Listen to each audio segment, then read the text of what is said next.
Hello चाचा का स्वागत है आपके अपने यूट्यूब चैनल कंबोज सर पर। आयोग के सभी अच्छे होंगे तो इंपॉर्टेंट क्वेश्चन देखेंगे बट जिन बच्चों को बहुत अच्छा स्कोर करना है, चाहे आप हिंदी मीडियम से इंग्लिश मीडियम से है, तो आप लोग के लिए इंपॉर्टेंट क्वेश्चंस की जो पीडीएफ है वो ऑलरेडी हमने वेबसाइट पर अपलोड कर दी है। तो इंपॉर्टेंट क्वेश्चन देखने से पहले बात कर लेते हैं जो बच्चे ये पीडीएफ लेना चाहते हैं। हिंदी मीडियम इंग्लिश मीडियम में दोनों मीडियम में अवेलेबल है। तो मात्र आपने क्या करना है, हमारे इस व्हाट्सएप नंबर पर मैसेज करना है। इस पर सिंपली आपने अपना क्लास सब्जेक्ट और मीडियम बताना है। इतना बताते ही हम आपको क्यूआर कोड सेंड कर देंगे और उस पर आपको मात्र 80 रुपये पे करने हैं। पे करते ही हम डायरेक्टली ये जो पीडीएफ है, चाहे वो हिंदी मीडियम वाले बच्चे हैं चाहे इंग्लिश मीडियम वाले, डायरेक्टली आपके व्हाट्सएप नंबर पर भेज दी जाएगी। तो करते हैं इंपॉर्टेंट क्वेश्चन स्टार्ट। इन सभी क्वेश्चंस को बच्चों आपने अच्छे से प्रिपेयर करके जाना है। सिलेक्टेड क्वेश्चन रहने वाले हैं, तो सभी को ऑल द बेस्ट। अच्छे से एग्जाम देना है कि क्वेश्चन को अच्छे से समझना है। पहला क्वेश्चन है, अर्थशास्त्र का जनक कौन है? अर्थशास्त्र के जनक के बारे में आपको बताना है और इसके बारे में थोड़ी सी डिटेल, एडम स्मिथ के बारे में थोड़ा सा पढ़ भी लेना है, ठीक है। तो अर्थशास्त्र का जनक कौन है? सिंपल इससे आंसर जो है इसमें आप लोगों ने याद रखना है, अर्थशास्त्र का जनक जो है एडम स्मिथ को कहा जाता है। एक नंबर का क्वेश्चन सिंपल बन सकता है और वैसे भी आप लोग को पता होना चाहिए जब आप अर्थशास्त्र पढ़ रहे हैं, ठीक है। नेक्स्ट जो क्वेश्चन है, व्यष्टि अर्थशास्त्र से क्या अभिप्राय है? व्यष्टि अर्थशास्त्र, और व्यष्टि अर्थशास्त्र को हम जानते हैं सूक्ष्म अर्थशास्त्र के नाम से।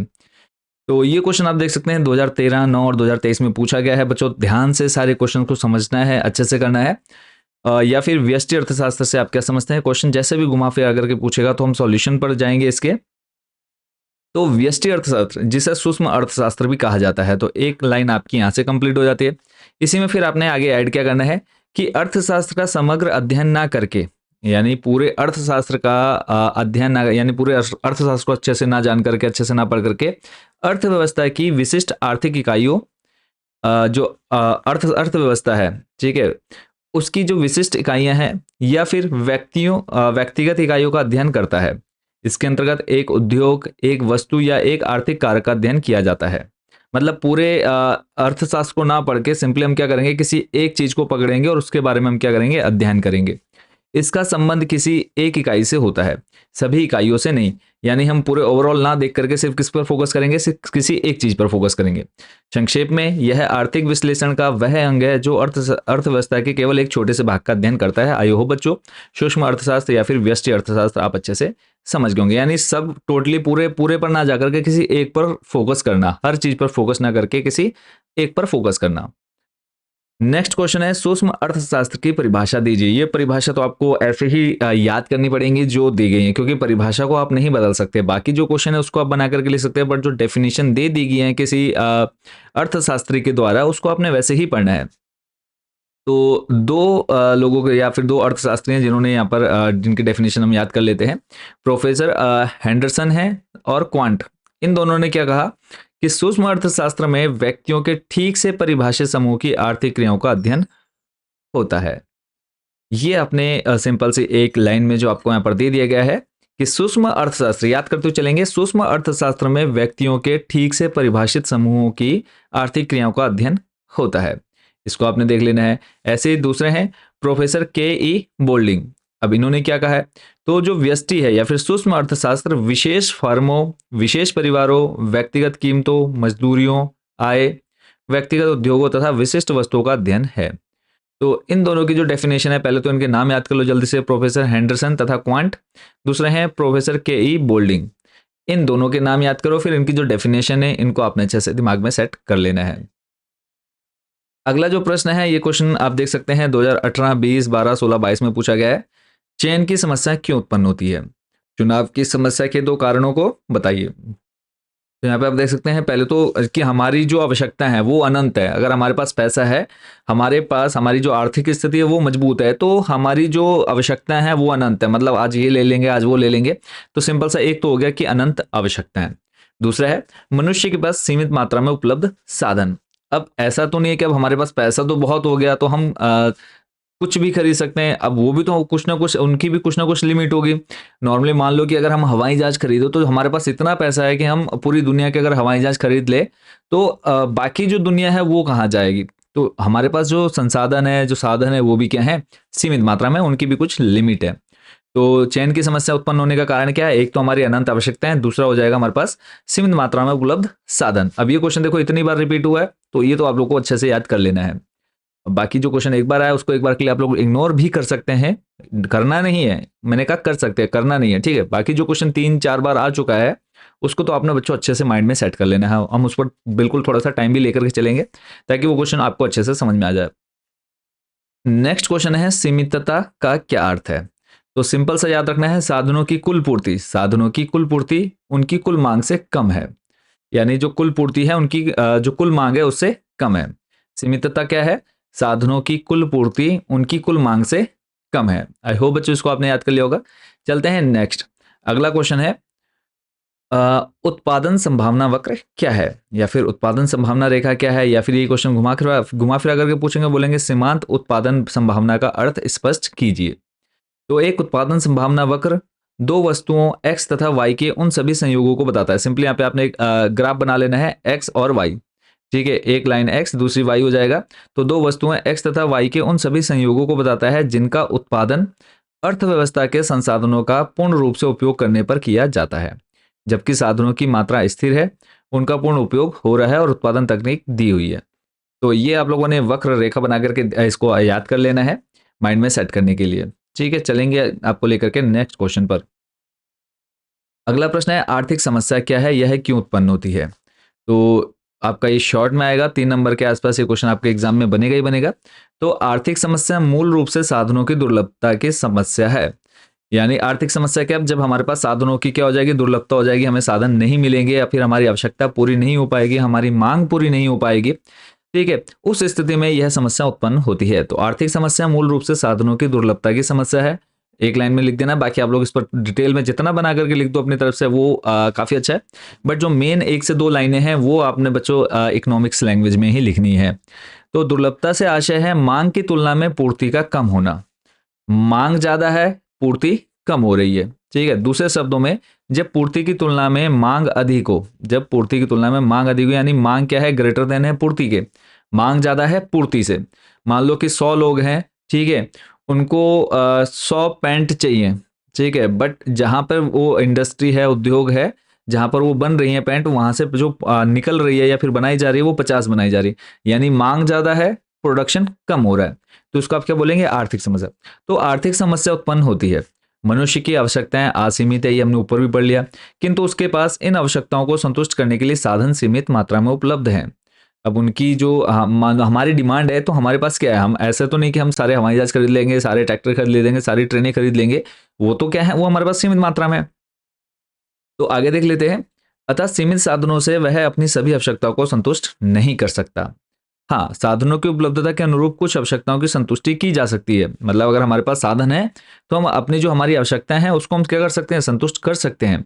बट जब साधन ही सीमित मात्रा में है तो हम कैसे सारी आवश्यकताओं को हम संतुष्ट कर सकते हैं? फिर है, चूंकि आवश्यकताओं की तीव्रता में भिन्नता पाई जाती है और साधनों के वैकल्पिक प्रयोग हो सकते हैं, अतः प्रत्येक उपभोक्ता जो वस्तुओं का उपभोग कर रहा है का यह प्रयास होता है कि वह अधिक से अधिक आवश्यकताओं की संतुष्टि करे और इस प्रकार अधिकतम संतुष्टि प्राप्त करे। इसलिए उसे यह चयन करना पड़ता है कि वह किन वस्तुओं का कितनी मात्रा में उपभोग करे। चयन की यह समस्या ही आर्थिक समस्या को जन्म देती है। वास्तव में चयन की समस्या ही मौलिक रूप से आर्थिक समस्या है।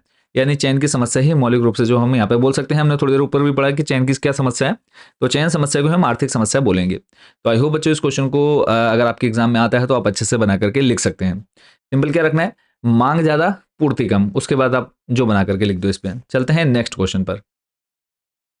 अगला क्वेश्चन है व्यष्टि अर्थशास्त्र तथा समष्टि अर्थशास्त्र में अंतर स्पष्ट कीजिए। व्यष्टि अर्थशास्त्र तथा समष्टि अर्थशास्त्र में अंतर आपको बताना है। तो देख लेते हैं यहाँ पर जो मेन है यहाँ पे पॉइंट। व्यष्टि अर्थशास्त्र छोटी छोटी अथवा व्यक्तिगत इकाइयों, ये भी हमने थोड़ी देर पहले पढ़ लिया था व्यष्टि अर्थशास्त्र का, कि इसमें पूरे पर फोकस ना करके किसी एक पॉइंट पर फोकस किया जाता है। जबकि समष्टि अर्थशास्त्र इकाइयों के योग अर्थात राष्ट्रीय योगों, कुल राष्ट्रीय आय, कुल उपभोग, कुल विनियोग, यानी ये है एक पर फोकस करेगा, ये ओवरऑल सब चीज को देखेगा, का अध्ययन किया जाता है। पहला पॉइंट, ये छोटे पर ये बड़े पर, ठीक है, व्यष्टि छोटे पर समष्टि बड़े पर। फिर है व्यष्टि अर्थशास्त्र अर्थव्यवस्था के एक अंग का अध्ययन करता है। अभी थोड़ी देर पहले भी हमने इसके ऊपर देखा कि ये क्या किसी एक चीज पर फोकस करता है, जबकि समष्टि अर्थशास्त्र संपूर्ण अर्थव्यवस्था का अध्ययन करता है। यानी नॉर्मली आप समझ सकते हैं कि ये जो व्यष्टि है वो किसी एक व्यक्ति, किसी एक फैक्ट्री, ठीक है, किसी एक संस्था का अध्ययन करेगा, वो व्यष्टि हो गया। समष्टि क्या हो जाएगा, समष्टि पूरे देश के जो कुल अर्थव्यवस्था होगी, संपूर्ण अर्थव्यवस्था होगी, उसका अध्ययन करेगा। व्यष्टि अर्थशास्त्र योग को टुकड़े में तोड़ने की क्रिया है। यानी सिंपली समझ लीजिए कि समष्टि में हम ओवरऑल देख रहे हैं, व्यष्टि क्या है, व्यष्टि उस ओवरऑल को एक छोटे छोटे टुकड़ों में तोड़ करके क्या करती है, कंप्लीट करती है, जबकि समष्टि अर्थशास्त्र योग करने की क्रिया है। समष्टि क्या होगी, वो छोटे छोटे को उठाएगी, फिर उन सबका क्या करेगी, योग करेगी। ऐसे ही बाकी और एक दो पॉइंट एक देख लेते हैं यहाँ पर, फिफ्थ वाला भी देख लेते हैं। व्यष्टि अर्थशास्त्र का आधार अन्य बातें समान रहें, जबकि समष्टि अर्थशास्त्र का आधार सामान्य विश्लेषण है। अन्य बातें समान रहें और सामान्य विश्लेषण है। तो ये 4 पॉइंट माइंड में सेट कर लो, बाकी के जो 2 पॉइंट हैं वो आप लोग बाद में वीडियो रोक करके एक बार जरूर देख लेना। नेक्स्ट जो क्वेश्चन है बच्चों, इसमें है अर्थशास्त्र की विषय वस्तु की विवेचना कीजिए। अर्थशास्त्र की विषय वस्तु की विवेचना कीजिए। तो यहाँ पे है, पहले तो अर्थशास्त्र है क्या वो अपने यहाँ पर बताना है, फिर बाकी किसके द्वारा क्या यहाँ पर कहा गया वो आपने बताना है। तो सबसे पहले देखो, ये क्वेश्चन भी आप लोग देख सकते हैं 12 और 22 में पूछा गया है, तो चांस है ये क्वेश्चन आपके इस बार एग्जाम में बने। तो प्रतिष्ठित अर्थशास्त्रियों के विचार, जैसे सबसे पहले एडम स्मिथ व उसके अनुयायियों, अनुयायी जो उनको मानने वाला है, ठीक है, उनके नियमों का पालन करता है, उसको हम अनुयायी बोलेंगे। तो अनुयायियों के अनुसार अर्थशास्त्र धन का अध्ययन करता है। इन्होंने सिंपल सा एक एक वर्ड में बोल दिया कि जो अर्थशास्त्र है वो धन का अध्ययन करता है, यानी धन यानी पैसा, ठीक है, उसका क्या करता है, अध्ययन करता है, उसको उसके बारे में जानकारी इकट्ठा करता है। इसमें उन मानवीय व्यवहारों का अध्ययन किया जाता है जो मनुष्य धन कमाने व धन खर्च करने के लिए करता है। यानी ओवरऑल अगर हम देखें तो अर्थशास्त्र में क्या होता है कि एक व्यक्ति जो कमा रहा है, ठीक है, उसका अध्ययन करेगा, और वो कहाँ खर्च कर रहा है, ठीक है, उसका अध्ययन करेगा। इसी को मिला करके हम वो क्या बोल देंगे, अर्थशास्त्र बोल देंगे। कौन सा, व्यष्टि अर्थशास्त्र, समष्टि नहीं बोलेंगे, समष्टि में सब आ जाएगा, व्यष्टि में कोई एक। इस प्रकार अर्थव्यवस्था में मनुष्यों की केवल उन क्रियाओं का अध्ययन किया जाता है जो धन से संबंधित है। जहां पर पैसा आया वहां पर क्या आ जाएगा, आपका अर्थशास्त्र आ जाएगा, ठीक है। नेक्स्ट चलेंगे, अगला है कल्याणवादी अर्थशास्त्रियों के विचार। अब इसमें आपको क्या देखना है, कल्याणवादी अर्थशास्त्रियों, जैसे कि इसमें आ जाएगा मार्शल आ गया, पीगू आ गया, कैनन। तो ये 2-3 मतलब जो अर्थशास्त्री है ना बच्चों, कम से कम 10 लोगों के नाम याद कर लेने हैं। 10 लोगों के नाम प्लस उनके द्वारा जो कहा गया अर्थशास्त्र को लेकर के, वो आपको अच्छे से याद कर लेना है। तो देख लेते हैं इन्होंने क्या कहा। तो इनके अनुसार क्या है, अर्थशास्त्र सामाजिक मनुष्य के उन सामान्य व्यवहारों का अध्ययन करता है जिनसे उसके भौतिक कल्याण में वृद्धि होती है, ठीक है। यानी सिंपली इन्होंने इन 3-4 लोगों ने मिलकर क्या बोल दिया कि जो अर्थशास्त्र है वो जो मनुष्य है, ठीक है, उनके व्यवहारों का अध्ययन करता है, सामान्य व्यवहारों का। ऊपर बात हो गई थी, एडम स्मिथ ने क्या कहा कि जहां पर धन है भैया वहां पर अर्थशास्त्र है। इन्होंने क्या बोल दिया मिला करके, इन्होंने बोल दिया कि ये जो सामान्य व्यवहार है मनुष्य के, उनका अध्ययन करता है जिनसे उसके भौतिक कल्याण में वृद्धि होती है। इस प्रकार अर्थव्यवस्था एक और तो धन का तथा दूसरी ओर उसके कल्याण पर पड़ने वाले प्रभावों का अध्ययन करता है। ऊपर था सिर्फ पैसा, एडम स्मिथ ने क्या कहा कि सिर्फ पैसे पर ध्यान देना है। इन्होंने क्या कहा, इन्होंने कहा कि एक तो तुम उसके व्यवहार तो देखोगे ही देखोगे, उसके जो सामान्य व्यवहार है उसको तो देखना ही देखना है, प्लस उसके साथ उसका जो कल्याण है, यानी व्यवहार के साथ उसके कल्याण में या फिर भौतिक कल्याण में जो वृद्धि हो रही है, इस चीज का अध्ययन करना है आपने, ठीक है। तो अर्थशास्त्र सिंपल सा क्या बना इनके अनुसार कि अर्थशास्त्र एक और तो धन का तथा दूसरी ओर उसके कल्याण पर पड़ने वाले प्रभावों का अध्ययन करता है। इस विचारधारा के अनुसार अर्थशास्त्र मानव कल्याण से संबंधित शास्त्र है। तो सिंपल सा इसने पूरी जो डेफिनेशन है उसको एक उसमें शब्द में रख दिया, मानव कल्याण। क्लियर हो गया। एक और देख लेते हैं रॉबिन्स के जो विचार हैं। तो रॉबिन्स ने क्या कहा, प्रोफेसर रॉबिन्स के अनुसार अर्थशास्त्र असीमित साध्यों, सीमित साधनों तथा उनके वैकल्पिक प्रयोगों के कारण उत्पन्न चुनाव की समस्या का अध्ययन करता है। ये हम थोड़ी देर पहले जो ऊपर पढ़ चुके हैं, चयन की समस्या, उसी को आपने यहाँ पर डिटेल में लिख देना है। ये रॉबिन्स के विचार लिख दो कि जो मनुष्य है उसकी जो आवश्यकता है वो अनंत है, बट हमारे पास जो साधन है वो सीमित मात्रा में। वही इन्होंने यहाँ पर बोल रखा है कि अर्थशास्त्र असीमित साध्यों, सीमित साधनों तथा उनके वैकल्पिक प्रयोगों के कारण उत्पन्न जो चुनाव की समस्या है उसका अध्ययन करता है। उनके अनुसार अर्थशास्त्र की वास्तविक समस्या चयन की समस्या है। तो ये हम ऑलरेडी पढ़ चुके हैं। तो ये जो 3 पॉइंट है वो बच्चों आपने याद कर लेने हैं, बाकी के जो हैं इनको आप बाद में वीडियो रोक करके डिटेल में पढ़ लेंगे। इसके अलावा उत्पादन हो गया, उत्पादन मतलब उत्पादन के बारे में पढ़ लेना, उपभोग पढ़ लेना है। विनिमय, विनिमय देखो उत्पादित वस्तुओं का विनिमय किया जाता है जिसके द्वारा प्रत्येक मनुष्य अपनी आवश्यकता की वस्तुएं प्राप्त करता है। अर्थशास्त्र के इस विभाग के अंतर्गत विभिन्न बाजार दशाओं में मूल्य निर्धारण, उत्पादन लागत तथा मुद्रा एवं बैंकिंग की विभिन्न प्रणालियों एवं समस्याओं का अध्ययन किया जाता है। तो इसके अलावा बाद में आप लोग जब लाइव खत्म हो जाएगा तो ये जो क्वेश्चन है बाकी 1-2 पॉइंट और आप लोग पढ़ लेंगे। मेनली देखो आपने 2 से 3 पॉइंट अच्छे से लिखने हैं, बाकी 1-2 पॉइंट आप अपनी तरफ से बना करके भी लिख देंगे तो आपको फुल मार्क्स मिलने ही मिलने हैं। नेक्स्ट एंड इंपॉर्टेंट क्वेश्चन रहेगा, उत्पादन संभावना वक्र से क्या आशय है? उत्पादन संभावना वक्र से क्या आशय है? इसकी मान्यताएं व विशेषताएं बताइए। इसकी मान्यताएं व विशेषताएं बताइए। तो या फिर ये क्वेश्चन आपसे घुमा करके बोल देंगे कि उत्पादन संभावना रेखा की अवधारणा को रेखाचित्र द्वारा स्पष्ट कीजिए। तो सबसे पहले देखो, अर्थव्यवस्था में प्रायः ऐसी फर्में पाई जाती हैं जो एक से अधिक वस्तुओं का उत्पादन करती हैं। फर्में या फिर आप उसको बोल सकते हैं इंडस्ट्री, ठीक है। तो जो क्या है, एक से ज़्यादा वस्तुओं का उत्पादन करती है। मान लो कोई वहीं पर एक फैक्ट्री में बिस्किट बन रहे हैं, एक जगह पर आप लोग के नैपकिन बन रहे हैं, एक जगह पर आप लोग का सॉस बन रहा है। तो क्या कर रहा है, एक से ज़्यादा वस्तुओं का उत्पादन करती हैं। यदि एक फर्म 2 वस्तुओं का उत्पादन करती है, कोई एक फर्म या फिर आप कंपनी समझ लीजिए, सिंपल से हमारी जो लैंग्वेज है उसमें, अगर एक कंपनी क्या है 2 वस्तुओं का उत्पादन करती है तो उसे यह निश्चित करना होता है कि वह दोनों वस्तुओं की कितनी मात्रा उत्पादित करे। सबसे पहले कि फर्म क्या है जहां पर एक से ज्यादा वस्तुओं का उत्पादन किया जाता है। फिर उसके बाद यदि एक फर्म 2 वस्तुओं का निर्माण कर रही है, 2 वस्तुओं का उत्पादन कर रही है, तो उनको पहले यह सुनिश्चित करना होगा, यह निश्चित करना होगा कि वो जो 2 वस्तुएं बना रही है, उसका उत्पादन कर रही है, उसकी जो मात्राएं होंगी वो कितनी होगी। ठीक है, इसकी मात्रा इनको पहले निश्चित करनी होगी। फिर है 2 पदार्थों की स्थिति की व्याख्या उत्पादन संभावना वक्र की सहायता से की जाती है। तो अगर हम बात करें 2 पदार्थ या 2 वस्तुओं का उत्पादन हो रहा है तो उसकी जो स्थिति है, उसकी जो पोजीशन है, उसको जो हम डिटेल से एक्सप्लेन करेंगे, ठीक है, उसकी जो व्याख्या करेंगे वो किसकी सहायता से की जाती है? उत्पादन संभावना वक्र की सहायता से की जाती है। आई होप बच्चों आपके माइंड में ये सेट हो गया होगा कि उत्पादन संभावना वक्र क्या है। जहां पर कोई फर्म 2 वस्तुओं से ज्यादा का उत्पादन कर रही है तो उनकी अगर हम बात करें, उनकी व्याख्या, तो वो किसके द्वारा होती है? उत्पादन संभावना वक्र के द्वारा होती है। अब इसकी डेफिनेशन आप देख सकते हैं। डेफिनेशन आपने सिंपली यहाँ पे आप देख सकते हैं कि एक हो गया y और इधर हो गया x, ठीक है। तो इसको आपने बाद में देख लेना है।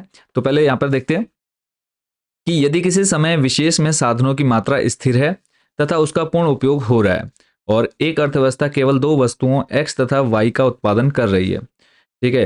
अब यहाँ पे क्या आ गया कि एक अर्थव्यवस्था केवल 2 वस्तुएं एक्स तथा वाई का उत्पादन कर रही है, यानी यहाँ पे हम समझ लेते हैं कि कोई फर्म है जो 2 वस्तुएं एक्स तथा वाई का उत्पादन कर रही है। तो वस्तु एक्स की अधिक मात्रा के उत्पादन का अर्थ है कि वस्तु वाई के उत्पादन से साधनों को हटाना पड़ेगा, ठीक है। मान लो एक जगह पर 2 का उत्पादन हो रहा है, तो अगर मान लो एक्स ज्यादा हो रहा है तो यानी वहां पर क्या है, साधन ज्यादा यूज हो रहे हैं, साधनों का ज्यादा इस्तेमाल हो रहा है। और दूसरी जगह क्या होगा, वाई अगर वहां पर अगर कम उत्पादन हो रहा है तो वहां पे साधनों का कम उपयोग हो रहा है, ठीक है। तो यहाँ पर इन्होंने क्या कहा कि मान लो कि एक्स के अगर अधिक मात्रा का उत्पादन हो रहा है तो जो वाई है उसके पास क्या होगा, साधन कम होंगे या साधनों को हटाना पड़ेगा। और वाई की कम मात्रा का उत्पादन करना पड़ेगा, अथवा वाई की अधिक मात्रा के उत्पादन का अर्थ है, अब अगर वाई के पास उत्पादन ज्यादा हो रहा है तो किसके पास कम होगा, एक्स के पास। अब जिसके पास ज्यादा हो रहा है यानी उसके पास साधनों की क्या मात्रा है, ज्यादा है। एक्स के पास क्या होगी, साधनों की मात्रा कम होगी, उसका उत्पादन ऑटोमेटिक कम होगा।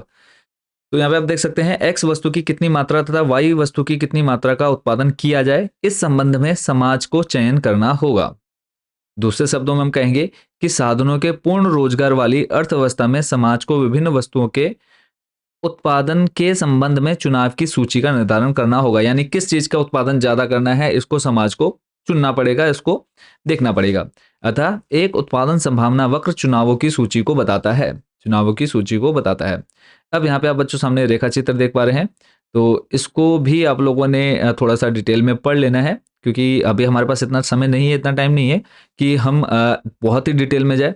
तो सिंपली आप इस रेखा चित्र को देख लीजिए। यहाँ पर देख लीजिए आपकी जो y वस्तु है और इधर आपकी है x वस्तु, ठीक है। यहाँ पे आपको a b c करके पॉइंट दिखा दिए गए हैं और इनकी जो स्थिति है x वस्तु की और y वस्तु की, ठीक है, वो आप दे सकते हैं। यहाँ से इसका उत्पादन भी आप लोग को क्लियर हो जा रहा होगा। तो एक बार मैं जल्दी से इसको पढ़ देता हूँ ताकि थोड़ा बहुत आप लोग के दिमाग में चले जाए। तो यहाँ पे आप देख सकते हैं जो P से P है, यहाँ पर देखो यहाँ से P स्टार्ट हो रहा है, P से P रेखा उत्पादन संभावना वक्र है। इस रेखा पर बिंदु A, B तथा C 2 वस्तुओं X और Y के उत्पादन की विभिन्न संभावनाओं या विकल्पों को बताते हैं। तो यहाँ पे देखो A पर देखो, ए पर क्या है, अगर हम बात करें वाई की, तो वाई क्या है, ए पर है, और इधर एक्स जो है वो एम पर है, ठीक है। जो बी पॉइंट है, या फिर सी पॉइंट ले लीजिए, सी पर क्या है, आर पर है वाई वस्तु, और इधर है एल पर। समाज इनमें से किसी भी विकल्प का चुनाव कर सकता है। इस आधार पर उत्पादन संभावना रेखा को इस प्रकार परिभाषित किया जा सकता है कि एक उत्पादन संभावना रेखा दो वस्तुओं x तथा y के उन सभी संयोगों को बताती है जिनका अधिकतम उत्पादन एक समाज के लिए संभव है, जबकि साधनों की मात्रा स्थिर रहेगी और उनका पूर्ण प्रयोग हो रहा है तथा उत्पादन की तकनीकी स्थिति दी हुई है। तो इसको आपने थोड़ा सा और डिटेल में पढ़ लेना है। मान्यताएं इतना डिटेल में भी नहीं देना, थोड़ा सा बस आपने ये जो रेखा चित्र है ये बना देना है, इतना कोई डिटेल में पड़ता भी नहीं है, रेखा चित्र है बस, इसमें आपने y को बता देना है, x को बता देना है, x क्या है y क्या है, और उसके बाद ये जो रेखा इसमें है संभावना वक्र है ए बी सी क्या है, बस इसको आपने लिख देना है, उतना डिटेल में कोई नहीं पड़ेगा आपका आंसर, ठीक है। अगला है मान्यताएं। फर्म के पास एक साधन की दी हुई मात्रा है जिससे वह उत्पादन करती है। फिर है मतलब एक लिमिटेशन है कि हाँ इतने ही आप लोग कर सकते हैं, तो जिनसे वह उत्पादन करेगा। फिर है वह दो वस्तुओं x तथा y की विभिन्न अनुपातों में उत्पादन कर सकती है। विभिन्न अनुपात यानी x ज़्यादा करेगा y कम करेगा, तो उनका भी कुछ ना कुछ अनुपात होगा। फिर है यदि वह एक वस्तु की अधिक इकाइयों का उत्पादन करती है तो दूसरी और कम, और इसका विलोमाशाह भी, ठीक है। विलोमाशाह मतलब यानी इसका उल्टा भी हो सकता है कि एक जो पहले की अगर ज़्यादा कर रही है तो दूसरे का कम होगा, या फिर दूसरे का ज़्यादा कर रहा है पहले का कम होगा। फिर है उत्पादन तकनीक में कोई परिवर्तन नहीं होता है, समय अवधि अल्पकालीन है, अर्थव्यवस्था में सभी साधनों का पूर्ण उपयोग हो रहा है। तो इसको बच्चों आपने अच्छे से समझ लेना है। क्लियर है। नेक्स्ट एक क्वेश्चन और इसी में हम लोग देख लेंगे जल्दी से, उत्पादन संभावना वक्र की विशेषताएं क्या है। अब इसकी जो विशेषताएं हैं बच्चों वो एक बार हम जल्दी से देख लेते हैं कि उत्पादन संभावना वक्र की जो प्रमुख विशेषताएं हैं। पहला है एक उत्पादन संभावना वक्र बाएं से दाएं नीचे की ओर गिरता हुआ होता है। बाएं से दाएं, यहाँ पर अगर आप देखेंगे बाएं से दाएं तो पी से नीचे गिरता हुआ आपको दिखाई दे रहा है इस ग्राफ से, ये तो आप लोग बना सकते हैं, ठीक है। दूसरा है मेन मेन पॉइंट इसमें उठा लो। सामान्यतः एक उत्पादन संभावना वक्र मूल बिंदु के प्रति नतोदर होता है। मूल बिंदु के और नतोदर यानी जो मूल बिंदु, देखो मूल बिंदु हम इसको बोलेंगे, जो ओ है ना, ये है मूल बिंदु, तो नतोदर यानी नीचे की ओर गिरता हुआ होगा। इसमें भी आप लोग ऐसे ही बना के लिख दीजिए। नेक्स्ट, उत्पादन संभावना वक्र पर x और y का कोई भी संयोग तकनीकी दृष्टि से कुशल है, जबकि इसके अंदर स्थित प्रत्येक बिंदु तकनीकी दृष्टि से अकुशल है, तो इसको याद कर लेना है। फिर उत्पादन संभावना वक्र पर विभिन्न संयोगों में से वांछनीय संयोग को समाज नैतिक मूल्यों के आधार पर चुनेगा। तो चार पॉइंट है, चार में से कम दो आपने अच्छे से याद कर लेने, कम से कम दो अच्छे से याद कर लेने हैं। नेक्स्ट जो क्वेश्चन है बच्चों यहाँ पर, उपयोगिता से क्या आशय है। तो उपयोगिता क्या है, उपयोगिता किसी वस्तु की वह क्षमता है जिससे किसी मानवीय आवश्यकता की संतुष्टि हो। उपयोगिता जिससे कोई मानव संतुष्ट हो रहा है, मानव की आवश्यकता संतुष्ट हो रही है, उसको हम क्या बोलेंगे, उपयोगिता बोलेंगे। फिर है मांग तालिका का क्या अर्थ है। मांग तालिका क्या है, तो किसी निश्चित समय पर वस्तु की विभिन्न कीमतों एवं उन कीमतों पर मांगी जाने वाली वस्तु की मात्राओं के पारस्परिक संबंधों को बताने वाली तालिका मांग तालिका कहलाती है। यानी यहां पर हम बोल सकते हैं किसी निश्चित समय यानी एक जो टाइम पीरियड है उसके अंदर ही क्या है, वस्तु की विभिन्न कीमत, यानी उस टाइम पीरियड के अंदर उस वस्तु की कीमत क्या है और उन कीमतों पर मांगी जाने वाली वस्तु की मात्राएं। मान लो एक टाइम पर जो है कि एक बिस्कुट का पैकेट है, उसका जो बिस्कुट के पैकेट का जो रेट है, कॉस्ट है, वो 10 रुपए है, ठीक है। वो जब तक उसका 10 रुपए कॉस्ट रहा है, एक टाइम पीरियड दे दिया, एक दिन 2 दिन या कुछ टाइम अवधि हमने वहां पर रख दी, तो उस टाइम पीरियड के अंदर अंदर उस कॉस्ट पर यानी वो 10 रुपए पर कितने लोगों ने उसको परचेज किया, कितने लोगों ने उसका यूज किया, कितने लोगों ने उसको मांगा, तो इन दोनों का संबंध बना, इन दोनों का संबंध यानी उस एक निश्चित टाइम पीरियड में उस वस्तु का क्या है, मांग, उस वस्तु की मांग, इन दोनों की जो मात्राएं हैं, ठीक है, इसके जो पारस्परिक संबंध, इन दोनों के जो रिलेशन को बता रहा है, उसी को हम क्या बोलते हैं, मांग तालिका बोलते हैं। आई होप बच्चे उसको आप लिख लेंगे। एक नेक्स्ट क्वेश्चन देखेंगे, बजट रेखा से क्या समझते हैं। बजट रेखा से आप क्या समझते हैं। तो बजट रेखा एक ऐसी रेखा है जो उन समूहों का प्रतिनिधित्व करती है जिनकी लागत उपभोक्ताओं की संपूर्ण लागत के बराबर होती है।